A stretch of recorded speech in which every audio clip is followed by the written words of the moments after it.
Any health advice given, whether general diet, physical or spiritual, is general only and must be verified by your doctor. If you need medical advice, please consult a doctor.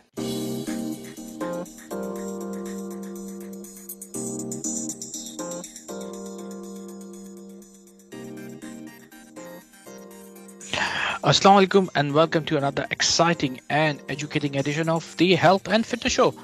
I'm your host Fahad Bhatin for today's show, and I hope and pray that all of us are fit and healthy by the grace of Almighty Allah. I do pray that all of us has a nice and positive week so far and looking forward for a nice and relaxing weekend. This program is recorded and will be broadcast from the platforms of Inspire FM. This is a toolkit show. اور آج کا شو تھوڑا سا important اس لیے ہے کیونکہ آج کا شو ہم ایک ساتھ دو لینگویجز میں کرنے والے ہیں. جی ہاں, آج کا شو ہمارا دو مختلف لینگویج میں ایک ساتھ ہوگا اور آج کا شو ہمارا دو مختلف ٹاپکس پہ بھی ہوگا. So the first topics is in Urdu and the first topics will be about MMR vaccine. And the second topic is the paramedic services. Definitely, and that will be an English topic. So آج کا topic جیسے میں نے کہا کہ آج کا ہمارا شو ایک ٹول کٹ شو ہے اور ہمارا شو دو مختلف حصوں میں ہمیشہ بٹا ہوا ہے. تو پہلا ٹاپک ہے ہمارا MMR ویکسین, جس کے اوپر جو ہمارے یوزلی لائنز کے اندر ہی ہوتا ہے کہ ہم اپنے پروگرام کے اندر ایک ایسے ٹاپکس کو لے کر آئیں اور ایسے ٹاپکس کے بارے میں بات کریں جو لوگوں کے لیے ہو اینڈ لوگوں کی انفارمیشن کے ذریعہ بنے. اور آج کا ٹاپک جیسے میں نے کہا ٹول کٹ ہے. تو جو آج کا ہمارا ٹاپک ہے MMR ویکسینیشن کے اوپر. And definitely, as always, I'm not the guy who will be talking all by myself. Alhamdulillah, آج میرے ساتھ دو ایکسپرٹس گیسٹ موجود ہیں. میرے ساتھ جوائن کر رہے ہیں مجھے میرے کو ہوسٹ, اور ڈیفینیٹلی آج وہ ایک کو ہوسٹ کے طور پہ نہیں, آج ایک گیسٹ کے طور پہ ہمارے ساتھ دے رہے ہیں سلیمان رفیق فرام پبلک ہیلتھ. اور اس کے ساتھ ہی ہمارے ساتھ ایک ڈاکٹر بھی شریک اس سیشن کا حصہ ہیں, ڈاکٹر قرۃ العین. السلام علیکم گائز. وعلیکم السلام. وعلیکم السلام. کیا حال ہے آپ لوگوں کے؟ شکر الحمدللہ. فہد آپ کیسے ہو؟ الحمدللہ. جیسے کہ میں نے آج کا بولا انٹروڈکشن میں کہ بھائی آج کا شو تھوڑا سا ہٹ کے ہوگا ان مینی ڈفرنٹ ویز. سو لیکن جو چیز ہم ہمیشہ کانسیپٹ رکھتے ہیں وہ ہے انٹروڈکشن. سو میں نے آپ لوگ کا نام تو بتا دیا, لیکن آپ لوگ کے بارے میں تھوڑی سی انفارمیشن ہمارے لسنرز تک بھی جانی چاہیے. So let's start with you Suleman. Give us a quick introduction about yourself. السلام علیکم سب کو. میرا نام سلیمان رفیق ہے اور میں اب 10 سال سے پبلک ہیلتھ میں کام کر رہا ہوں.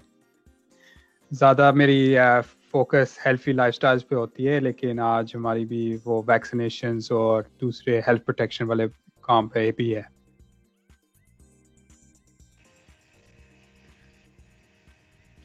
میرا نام قرۃ العین ہے, میں ایک GP رجسٹرار ہوں. Thank you so much for inviting me Fahad. اور سب کو السلام علیکم. جیسے کہ سلیمان اور فہد نے کہا کہ آج ہم MMR ویکسینیشن کے اوپر بات کریں گے. I'll try and answer all the questions that Fahad has. So let's see how things go. بہرحال جیسے کہ میں نے کہا کہ جیسا کہ آج کا شو ہمارا جو ہے وہ ایک ٹول کٹ شو ہے اور ہم نے اس کو ریکارڈ اسی لیے کیا ہے تاکہ لوگوں کی معلومات میں اضافہ کر سکے. تو ہماری کوشش یہ ہوگی کہ لوگوں کی رائے بھی لے سکے, لیکن انفارچونیٹلی کیونکہ یہ لائیو شو نہیں ہے تو ہم لوگوں کی رائے نہیں لے سکتے. So questions please do not send any questions اور text messages during this show. So جیسے کہ قرۃ العین نے بتایا آپ کو کہ آج کا شو ہمارا MMR ویکسینیشن کے اوپر ہے, لیکن یہ کیا چیز ہے؟ تو sir let's start. Let's ask doctor Qurat ul Ain what is MMR. So MMR کیا چیز ہے قرۃ العین؟ So MMR basically it's a vaccination for 3 diseases. 3 بیماریوں کے لیے یہ ویکسین ہے. میزلز, ممپس اور روبیلا. تینوں وائرل illnesses ہیں اور تینوں highly contagious illnesses ہیں, بہت تیزی سے پھیلنے والی illnesses ہیں. اور یہ جو ویکسین ہے یہ ان تینوں سے پروٹیکشن پرووائڈ کرتی ہے. بیسکلی ویکسین دی جاتی ہے چھوٹے بچوں کو جب وہ 1 سال کے ہوتے ہیں. اس کی 2 ڈوزز ہوتی ہیں اور دی جاتی ہے یہ انجیکشن کے تھرو. چھوٹے بچوں کو ان کے تھائز پہ انجیکشن لگتا ہے, اس کے تھرو یہ ویکسینیشن دی جاتی ہے. اور جیسے کہ میں نے کہا کہ 2 ڈوزز اس کی ہوتی ہیں, ایک 1 سال کی عمر پہ لگتی ہے اور دوسری ڈوز جو ہے وہ جب بچہ 3 سال سے اوپر ہوتا ہے, 3 سال 4 مہینے کی عمر کا, جب وہ اسکول جانے کی ایج شروع ہوتی ہے تو تب دوسری ڈوز لگتی ہے. اور دونوں ڈوزز بیسکلی ضروری ہوتی ہیں ان تینوں بیماریوں سے پروٹیکشن دینے کے لیے. جیسے کہ آپ نے بتایا یہ 3 بیماری میزلز, ممز, ریبیلا کے لیے یہ اسپیشلی ویکسینیشن لگائی جاتی ہے.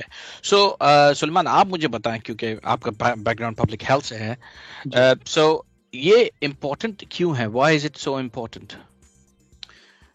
یہ پہلے میں تھوڑا سا ویکسینیشن میں بتاتا ہوں, پھر میں اسپیسیفکلی MMR کے بتا دیتا ہوں. وہ پبلک ہیلتھ میں ہسٹری کا نا, یہ دنیا میں ہماری 2 گریٹسٹ اچیومنٹس ہے. ایک ہے وہ کلین واٹر, ٹھیک ہے, صاف پانی. پبلک ہیلتھ میں یہ نے بہت ہی زیادہ لائف سیو کیا. دوسری چیز پبلک ہیلتھ میں سب سے امپورٹنٹ انٹرونشن ہے ویکسینز کا ہوتا ہے. اور لیکن ہماری یہ اب میں MMR کے بتاتا ہوں. وہ MMR کافی دیر سے UK میں نا 1988 میں شروع ہوئی ہے. لیکن جب MMR اتنا سکسیسفل ہوئی ہے, وہ ہماری ذہن سے اور ہماری دیکھنے میں نہیں آیا نا یہ کنڈیشنز. لیکن جب اس لیے میرے جو سمجھ میں آتا ہوں لوگ نے میں خیال فرگیٹ کیا ہے یہ کتنا امپورٹنٹ ہوتے ہیں ویکسینیشن, اس لیے ہم نے اس کی بیماریاں ہمارے سامنے نہیں دیکھی نا. اور اس لیے ہماری بہت شکریہ ہے آپ کو, انسپائر FM کو, اس چانس کو دینے کو. اس لیے لوٹن میں ہم جب ہم ڈیٹا پہ دیکھتے ہیں وہ MMR کی ریڈیوس ہو رہی ہے لوگ کی اپٹیک, ٹھیک ہے. اور اسپیشلی وہ سیکنڈ ڈوز جو ہوتی ہے, جیسے ڈاکٹر نے ہم کو بتایا ہے یہ 2 ڈوزز ہوتی ہے, اور ڈیٹا میں سیکنڈ ڈوز از اسپیشلی لو, ٹھیک ہے. اور اس لیے ہم کوشش کر رہا ہوں, اس لیے ہم یہ ایپیسوڈ ریکارڈ کر رہا ہوں. یہ ہماری UK میں بہت ہی زیادہ فائدہ کا چیز ہے. پورا ویکسینیشن ایک اسکیجول ہوتا ہے. اور جیسے میں آپ کو بتاتا ہوں, میرا ماشاءاللہ بیٹا ہے, جیسے آپ کو پتہ ہے 3 مہینے کا, وہ کوئی دن پہلے اس کا ویکسینیشن لیٹر آیا تھا. اور میں نے اس کو میں نے دیکھا تھا لیٹر, اور ہم ساری بزی لائفز ہوتے ہیں ہمارے, اور کبھی کبھی آپ سوچتے ہیں یار اب ہم نے اس کو بھی ٹائم نکالنا ہے نا, ہم سوچتے ہیں, اور اب GP پہ جانا ہے, اور GPs کتنے بزی ہوتے ہیں. لیکن میں یہ پلی کر رہا ہوں سارے ہماری کمیونٹی اور جو لسنرز ہے, یہ جب ویکسینیشن کی انفارمیشن ملتا ہے یہ بہت ضروری چیز ہے آپ اس کو افیکٹ کرنے کا اور آپ کے اپوائنٹمنٹ بک کرنے کے لیے. اسپیشلی ہماری جو کمیونٹی ہے لوٹن میں وہ بہت ہی زیادہ انکریز کرنی چاہیے. And definitely it is very, very important in many different ways, because you said that there's a 2 doses, as Grotland said. First dose at what age and second dose at what age? First dose is normally around 1 year, and the second dose is normally I think it's 3 years and 4 months, unless Grotland corrects me. And it's important. یہ بھی چیز ہے بہت important, school جانے سے پہلے نا یہ آپ نے چیک کرنا ہے. جیسے میں کہہ رہا ہوں, ہم سارے پیرنٹس, ہمارے 1 2 3 4 بچے بھی ہو سکتے ہیں, کبھی کنفیوز بھی ہو جاتے ہیں, لیکن آپ نے یہ چیز کو چیک کرنا ہے اسکول جانے سے پہلے کتنے MMR اور سارے ویکسینیشن کتنے ہوئے ہیں. اور جب آپ انشور ہو آپ اپنے GP اور نرس سے پوچھ لینا. اور بالکل آپ نے صحیح فرمایا اس بارے میں, کیونکہ آپ کو پتہ ہے سر میرا جو دوسرا بیٹا ہے وہ 3 سال پلس ہو چکا ہے الحمدللہ, 3 سال 2 مہینے کا ہو گیا ہے, اور 2 مہینے بعد اس کی بھی ویکسینیشن ہے. اور میری وائف نے جب کانٹیکٹ کیا تھا GP سرجری کو اس کے لیے ویکسینیشن کے لیے, تو انہوں نے کہا کہ ہم آپ کو لیٹر بھیجیں گے, and do get in touch with us near to the time as well, کیونکہ آج کل ویسی کووڈ کا چکر ہے, تو اس چکر میں بھی وہ ساری چیزوں کو ساتھ لے کے چل رہے ہیں. So it is as you said it is really really important. لیکن سب سے بڑی بات آ جاتی ہے لوگوں کے ذہن میں, جیسے کہ آپ نے بتایا کہ پہلی ڈوز کی اپٹیک تو بہت اچھی جا رہی ہے, لیکن دوسری ڈوز کے لیے اکثر بیشتر لوگ مس کر جاتے ہیں. لیکن میرے ایک اور شاید اس میں کافی لوگوں کی ایک جنرل رائے بھی ہے اور ان کا یہ سوال بھی ہوتا ہے کہ یار ہمارا بچہ تو صحتیاب ہے, صحیح کھاتا ہے, صحیح پیتا ہے, صحیح کھیلتا ہے, بھاگ رہا ہے, دوڑ رہا ہے, مزے کر رہا ہے, اس کو ویکسینیشن کی کیا ضرورت ہے, کیوں ہمیں اس کو ویکسینیشن لگانا چاہیے؟ سو قرۃ اللہ آپ بتائیں کہ آپ کے خیال میں جب ایک بچہ آلریڈی ہیلتھی ہے تو اس کو ویکسین کی کیا ضرورت ہے؟ اس کا میں نارملی جب مجھ سے لوگ یہ بات پوچھتے ہیں تو میں یہ جواب دیتی ہوں کہ جو وائرس ہے اس کو کچھ نہیں پتا کہ کون ہیلدی ہے کون نہیں ہیلدی. وہ اس کے لیے سب ایکول ہیں, وہ کسی کو بھی اٹیک کر سکتا ہے. جیسے کہ میں نے پہلے کہا کہ تینوں وائرس بہت کنٹیجیس ہیں, بہت جلدی پھیلتے ہیں. تو اگر ایون آپ کا بچہ اگر بہت ہیلدی ہے, بہت ٹھیک کھا پی رہا ہے, اس کا مطلب یہ نہیں کہ وہ اس وائرس سے پروٹیکٹیڈ ہے. اونلی پروٹیکشن وی ہیو, جو ہمارے پاس پروٹیکشن ہے وہ صرف ویکسین ہے, کیونکہ ویکسین ہی آپ کی باڈی کے اندر ایک اسپیسیفک امیونٹی پیدا کر سکتی ہے اس بیماری کے اگینسٹ. ہماری باڈی بے شک ہیلدی ہو, جو بھی ہو, اس کے اندر وہ اسپیشل سیلس نہیں ہوتے جو ان بیماریوں سے فائٹ کر سکیں. تو ویکسین وہ اسپیشل سیلس باڈی میں پروڈیوس کرتی ہے جو ان بیماریوں سے فائٹ کر سکتے ہیں. تو آپ جتنے مرضی ہیلدی ہوں, جو بھی ہو, آپ اگر وائرس آپ کو لگتا ہے کہیں سے بھی تو وہ آپ کو بیماری وہ اسی طرح دے گا جیسے وہ کسی کو بھی دے گا. یہ بات بالکل درست ہے کہ کسی کا اگر امیون سسٹم بہت ویک ہے انہیں زیادہ سویئر بیماری ہو سکتی ہے, لیکن ایز اے سیڈ کہ وائرس کسی کو بھی لگ سکتا ہے اور وہ بیماری کسی میں بھی کاز کر سکتا ہے. So, Salman, do you want to add anything?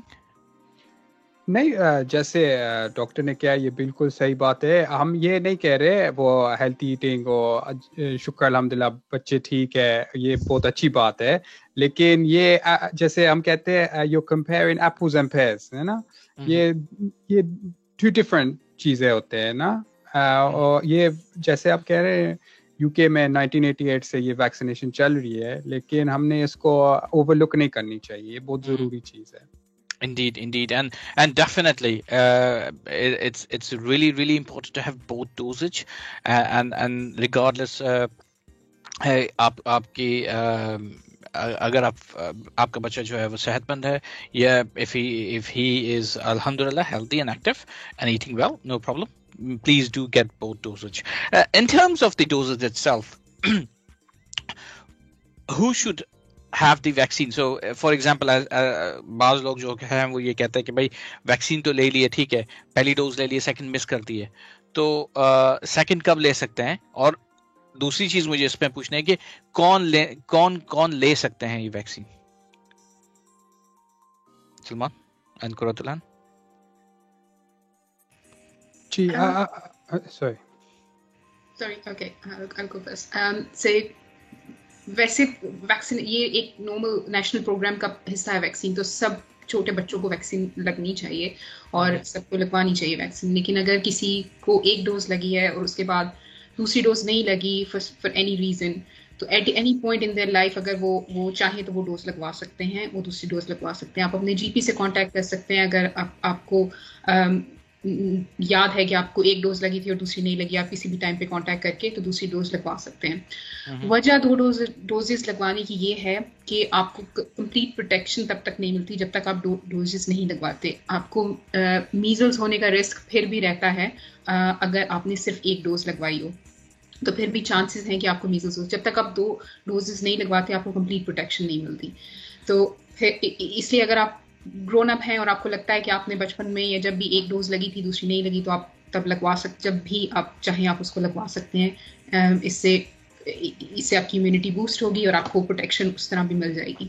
یعنی کوئی اس کی ایج لمٹ نہیں ہے, یعنی آپ آگے کی ایج میں بھی لگا سکتے ہیں, یعنی 10 سال 5 سال 2 سال 3 سال 3 سال 4 مہینے کے بعد تو ویسے ہی لگنی ہے, لیکن اگر 3 سال 4 مہینے والا ہمارا تھریش ہولڈ مس کر گیا تو ہم اس کو لیٹر آن یعنی 5 سال 6 سال میں بھی لگا سکتے ہیں. بالکل لگوا سکتے ہیں, لیکن سب سے بہتر چیز یہی ہے کہ جیسے سلیمان نے بھی کہا کہ اسکول جانے سے پہلے بچوں کو لگ جانی چاہیے. اس کی وجہ یہی ہے کہ ان کو پروٹیکشن بھی کمپلیٹ ہو جائے گی, کہ جب وہ اسکول جاتے ہیں اور بیماریوں کو ایکسپوز ہوتے ہیں, بیماریاں پھیلنے کا رسک اسکولس میں زیادہ ہوتا ہے, تو پھر اس لیے اس چیز کو کور کرنے کے لیے بیسٹ چیز یہ ہے کہ اسکول جانے سے پہلے سیکنڈ ڈوز لگ جانی چاہیے. لیکن اس کے بعد وہ کسی بھی عمر میں اگر آپ کو لگتا ہے کہ نہیں لگی تھی تو آپ لگوا سکتے ہیں. اس کے علاوہ جو چائلڈ بیئرنگ ایج وومن ہیں